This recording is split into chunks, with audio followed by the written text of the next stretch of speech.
জীবনে চলার পথে যদি কোনো দিন এমনি মনে হয় যে আর পারছি না,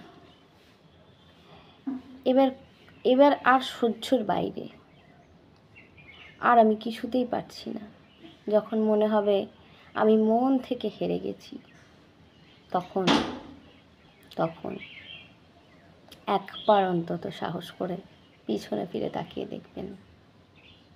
তাহলেই বুঝতে পারবেন যে আপনার পেছনে, আপনার দিকে তাকিয়ে কত লোক দাঁড়িয়ে আছে, যারা একটা শুধু আশার আলো একমাত্র আপনার কাছ থেকেই পায়।